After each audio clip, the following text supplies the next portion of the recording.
Good morning po. Yan, good morning po sa ating lahat, no? So, ngayon pong umagang ito ay ating pong pag-uusapan ng 2 Timothy chapter 3 verse 1 to 17. So, tayo na pong magsimula at tayo pong lahat ay manalangin at humingi ng wisdom kay Lord, no, sa ating pong pag-uusapan ngayong umaga, no? So, let's all close our eyes po. Yes, Father God, maraming salamat, Panginoon, sa panibagong umaga, Lord, na ibinigay mo sa amin, Panginoon. At muli, Panginoon, kami haharap, Panginoon, sa hamon ng buhay, Panginoon, kung saan kasama ka namin, Lord, at ikaw ang aming uunahin, Panginoon. Lord, we pray, Panginoon, na patawarin mo kami, Panginoon, sa aming mga kasalanan, Panginoon. At naway gabayan mo kami, Panginoon, sa aming pag-aaral ng iyong salita ngayong umaga. At tanging yung karunungan mo lamang, Panginoon, o yung wisdom mo, Panginoon, ang sumaamin, Panginoon. At buksan mo po ang aming mga puso't isipan, Panginoon, nang sa ganon, may pamuhay namin, Panginoon. May isabuhay namin, Panginoon, ang aming mga matututunan ngayong oras na to, Panginoon. At guide us all through the day, Panginoon, na ikaw ang mangusap, ikaw ang manguna, Panginoon, sa buhay namin, Panginoon. Sa lahat ng aming mga desisyon o gagawin sa buhay, Panginoon. Lord, ang lahat ng kapurihan, Panginoon, ay sa iyo lamang, Panginoon. In Jesus' mighty name we pray.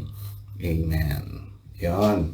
So, yun po. Tayo po ay magsisimula na. Ang ating pong pag-uusapan ay nagmula po sa context ng 2 Timothy chapter 3 verse 1 to 17, no? Ngayong araw po na to ang ika 226 day po ng ating daily devotion, no?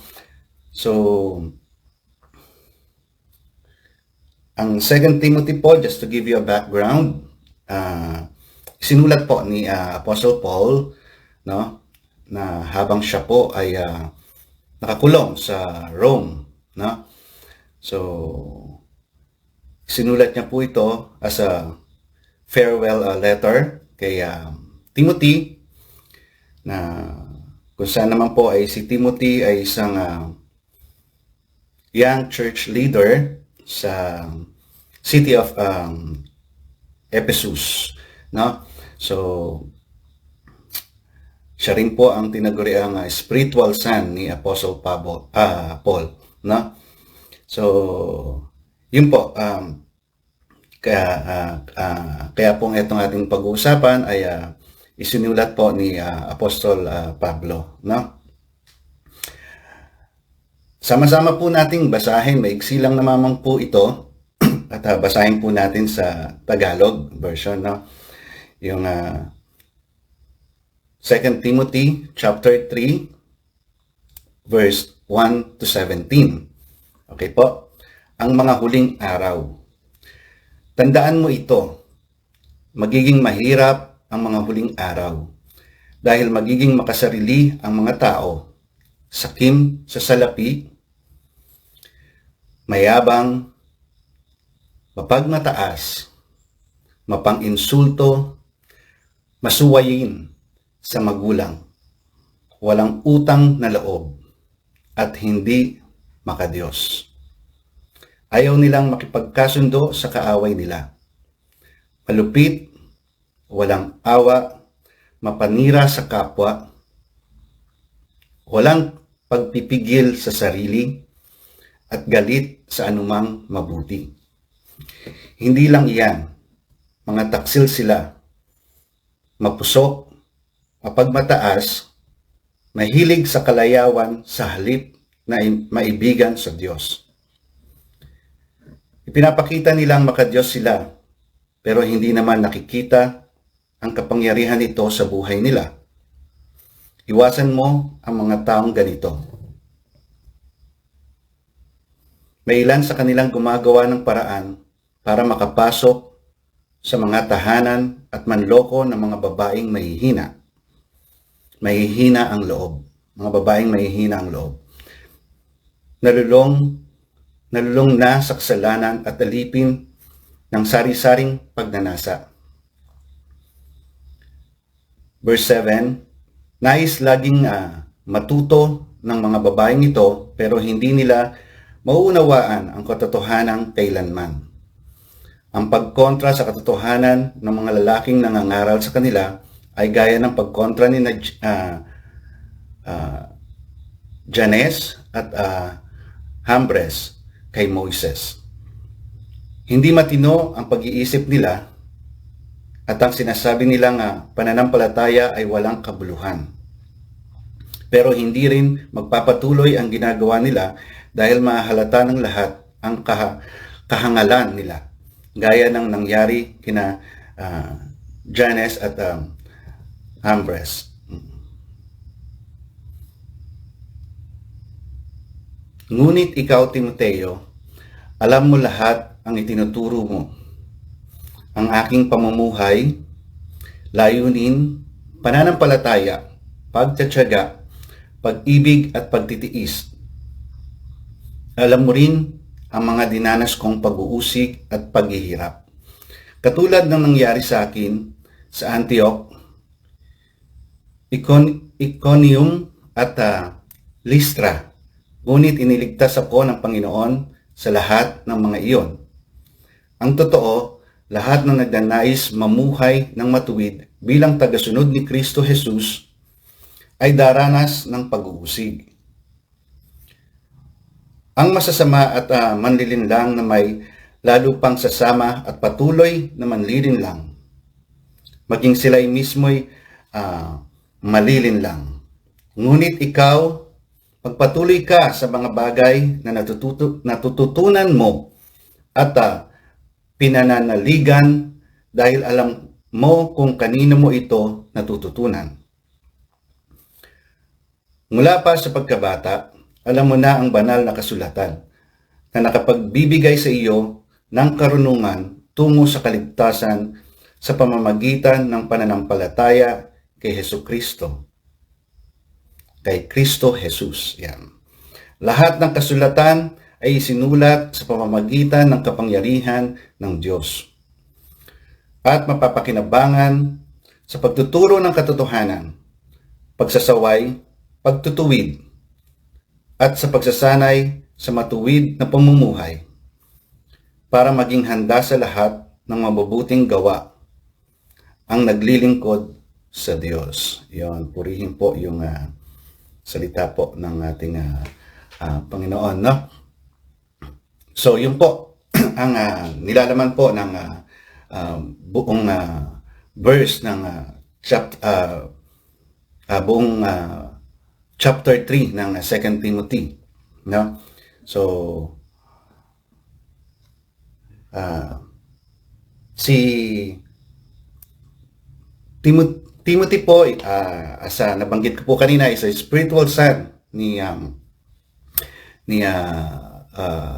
Apostle Pablo, kung saan ginawa niya nga po itong farewell letter na to kasi alam niya na po na mag-e-end na yung life niya, no? So nararamdaman na po ni Apostle Pablo na mag-e-end na po yung kanyang life, no? So ginawa niya po itong letter na to habang siya po ay nakakulong, no?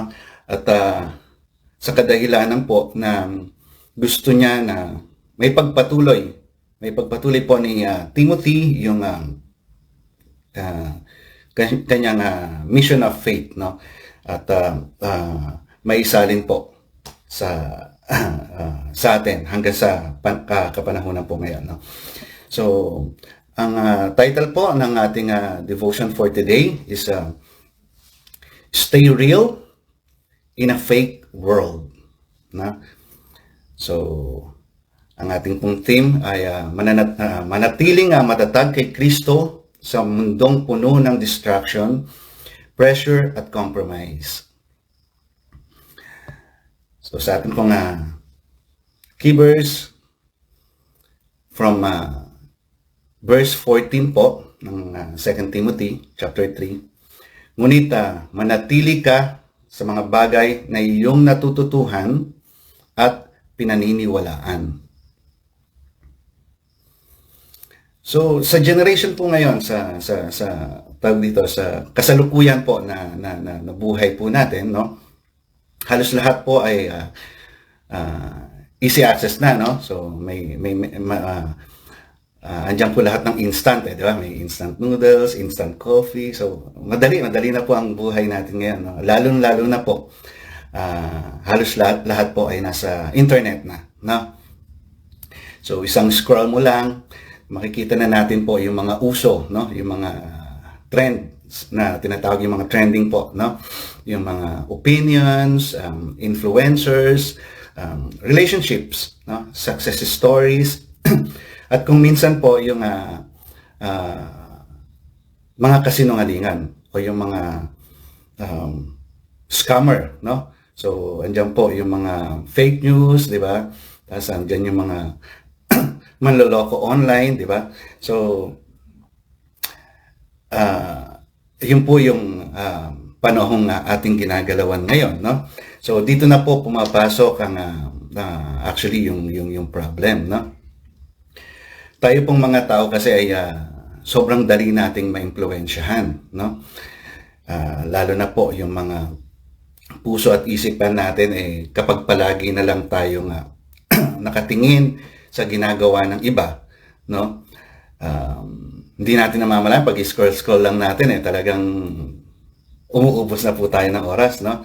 So, sino po ba nakaka-relate at tama po ba yung aking nababanggit, no?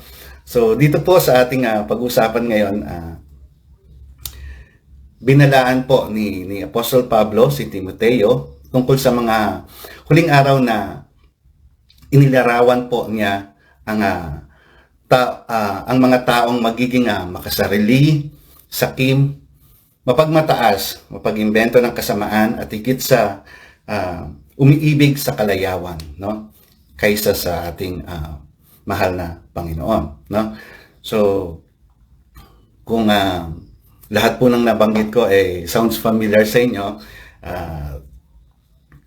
pasensya na po at yun po yung nakasaad dito sa ating pag-uusapan. Hindi po ako nagpaparinig at wala po akong gustong paringgan.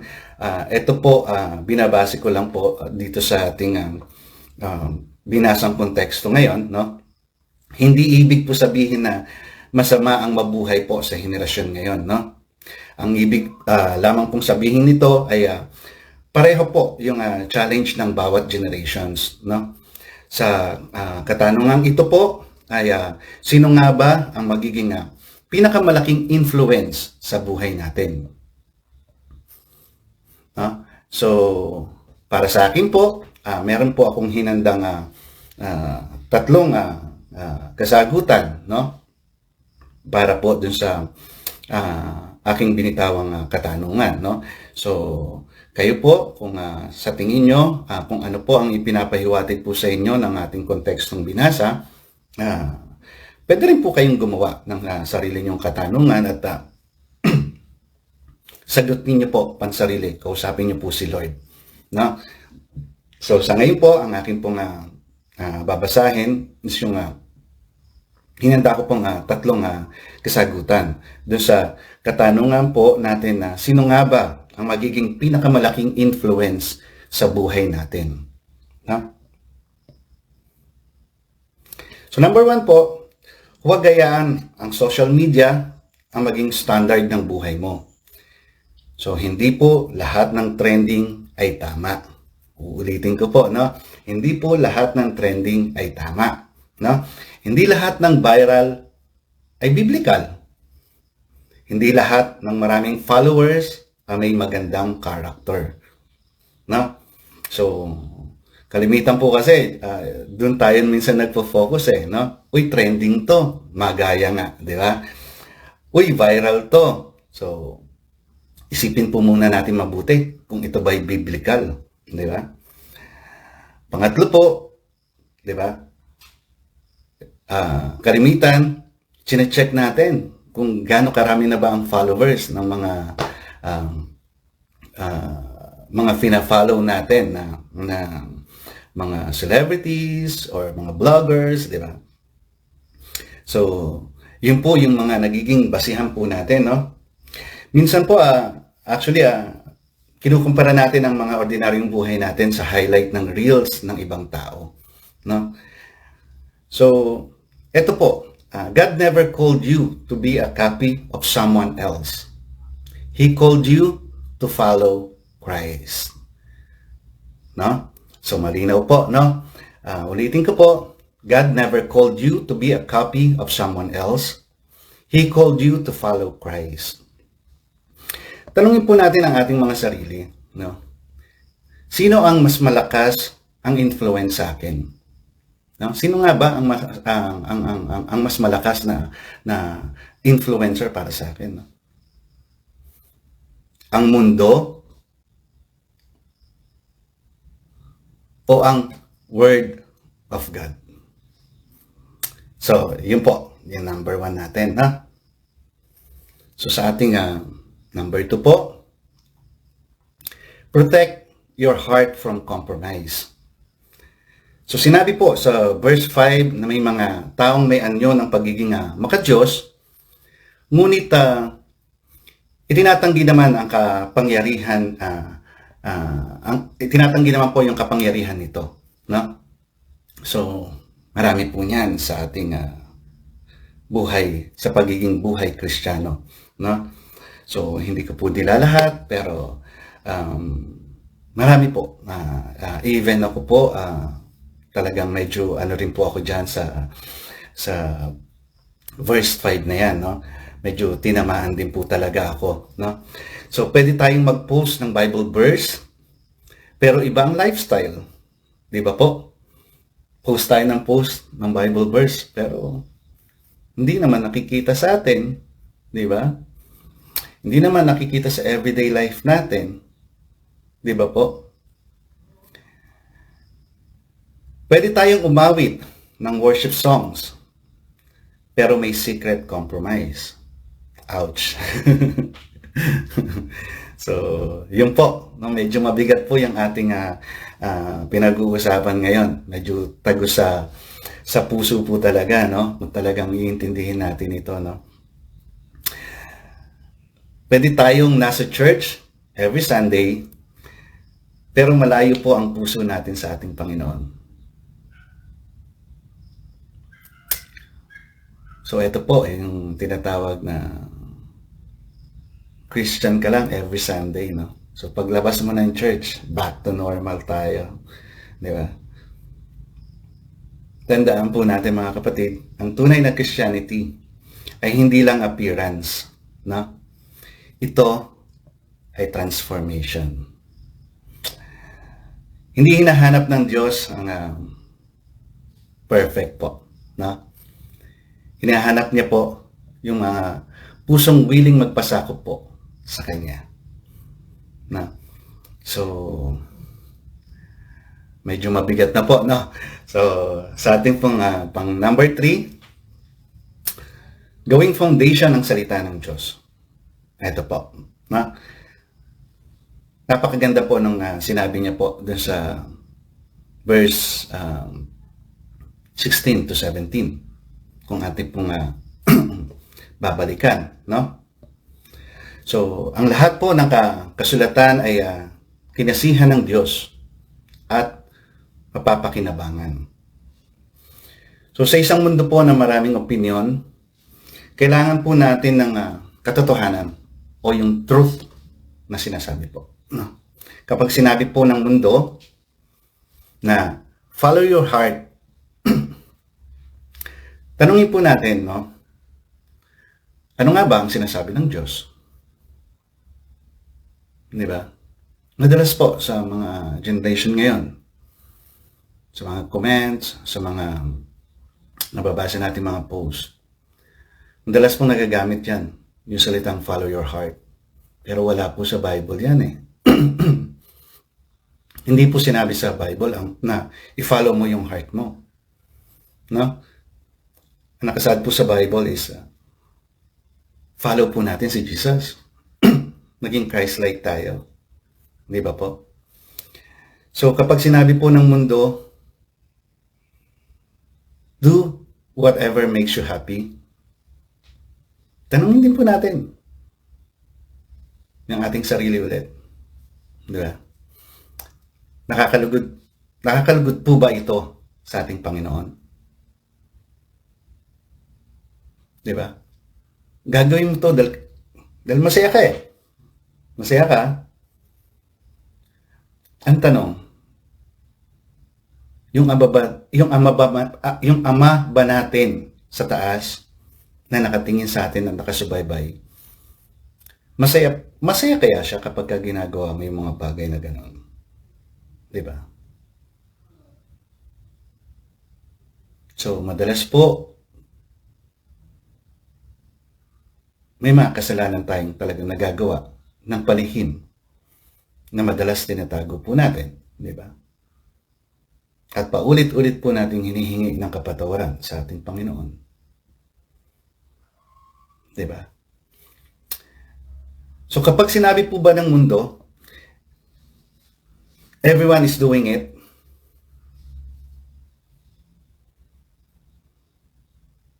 so since lahat naman ginagawa eh, so join na lang ako, di ba?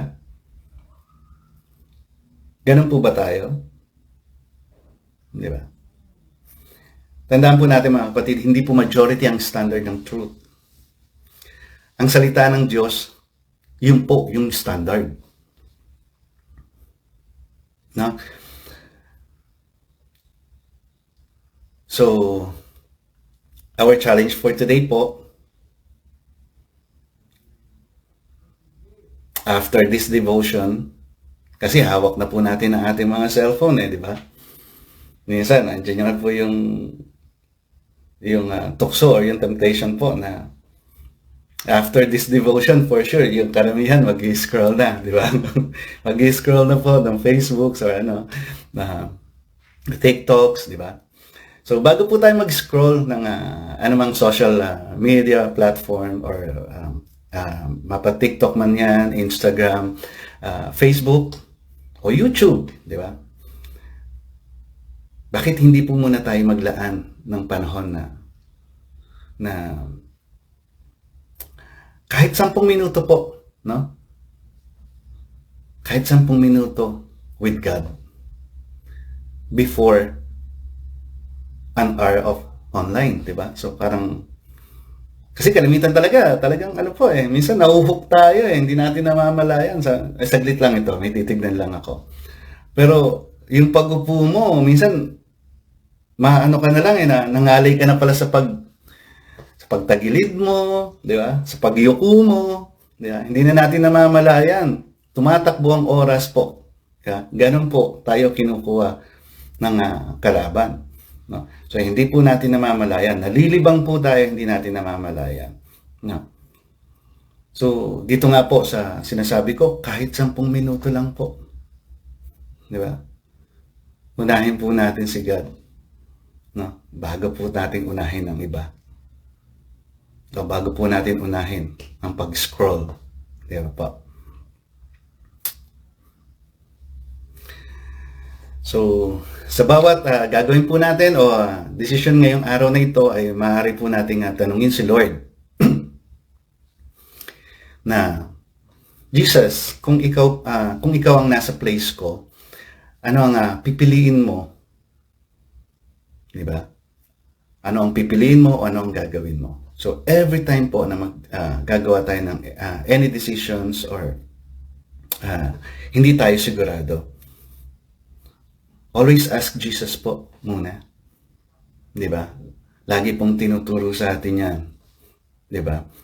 Tanungin po muna natin kung kalugod-lugod po ba kay Lord yung gagawin natin. Or kung si Lord po ba, si Lord Jesus po ba ang nasa posisyon natin, Lord, ano po ba ang gagawin mo kung ikaw ito? Di ba po? Para mag-guide niya po tayo. Nag-guide niya tayo sa mga tamang gagawin, sa mga tamang desisyon na posible nating harapin. No?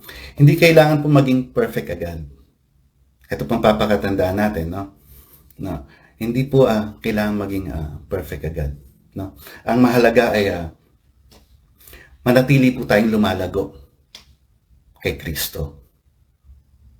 Yun po yung mahalaga, no? Para po sa ating takeaway, hindi mo kailangan sumabay sa agos ng mundo para maging relevant, no? Bagkos manatili lang po tayo kay Lord at sundin ang mga pinag-uutos niya, no? Dahil ang tunay na purpose ay hindi ang maging famous, no? Kundi ang maging faithful. Okay po? Lagi po natin tatandaan yan na ang tunay na purpose ay hindi ang maging famous, no? Kundi ang maging faithful, no? Yan po. So, bago tayo mag-post, magsalita, magdesisyon o sumunod sa isang bagay, no? Na kung saan trending or viral, no? Pwede po natin tanungin ang ating sarili, no? Ask yourself po na, does this bring me closer to Jesus or farther from Him? Kung kailangan po natin maging different para manatiling faithful kay Christ, well, be different. Di ba? Yun po talaga eh. Di ba? Hindi po porket uso. Hindi po porket maraming tagasunod dito tayo. Di ba?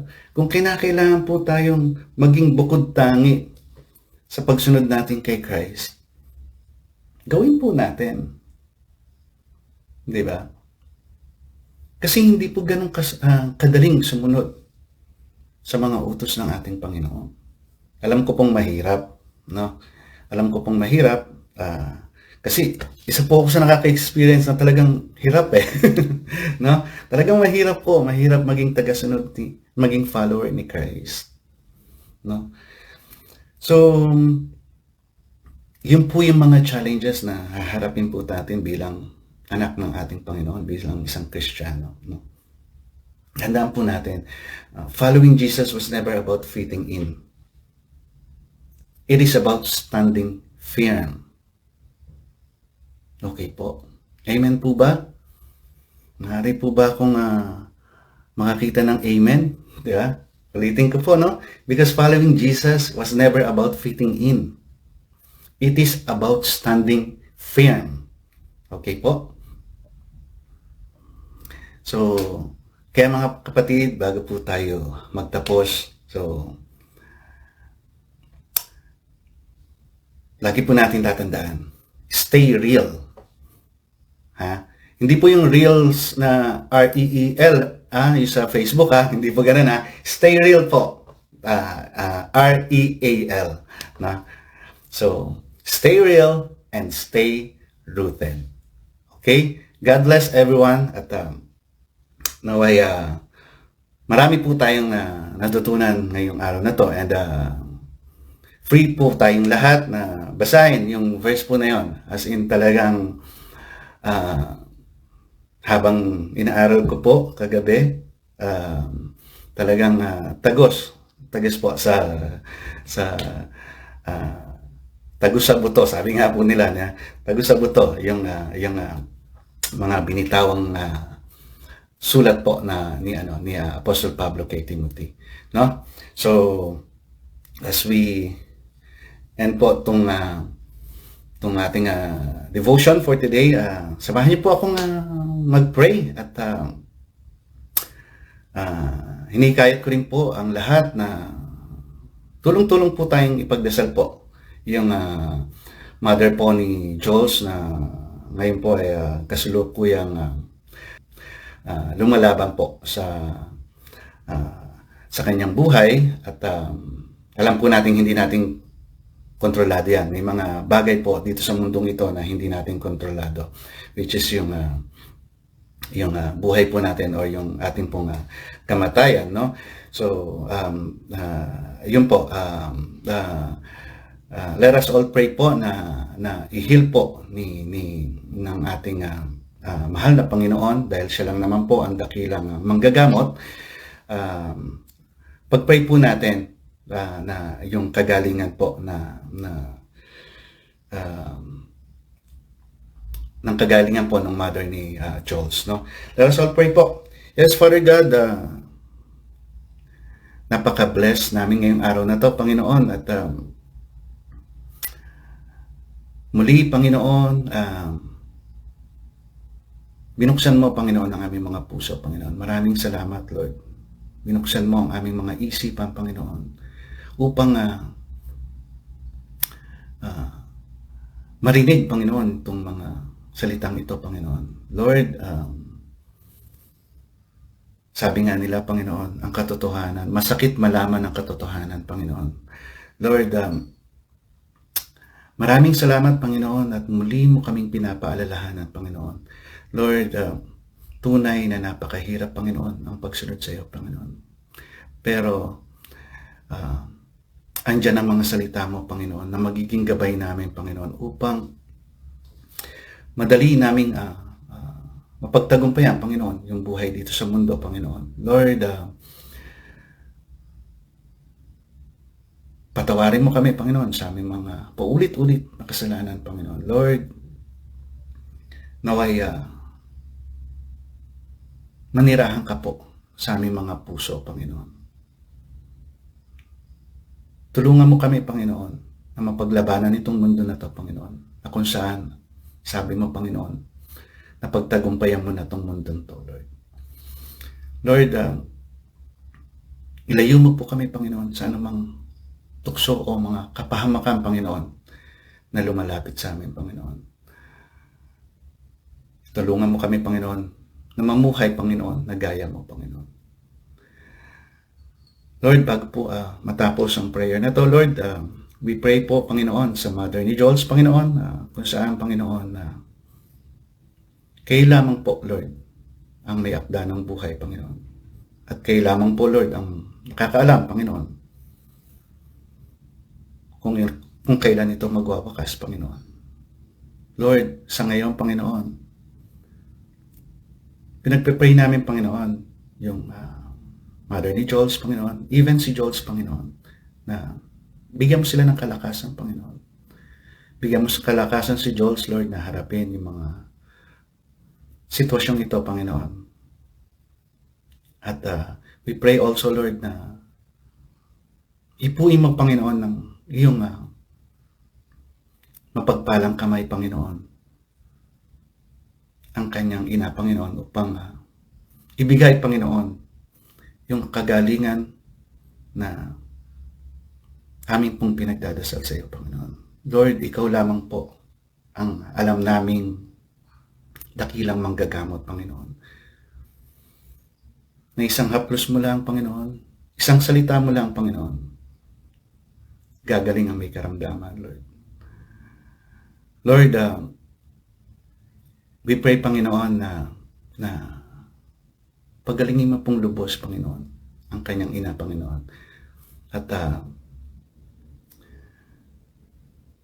i-guide mo po, Panginoon, ang mga doctors, mga manggagamot, Panginoon, na humahandle po sa kanya, Panginoon, upang sa ganoon, Panginoon, yung nire-request namin kagalingan para sa kanyang ina, Panginoon, ay tuloy-tuloy po nilang makamtan, Lord. Lord,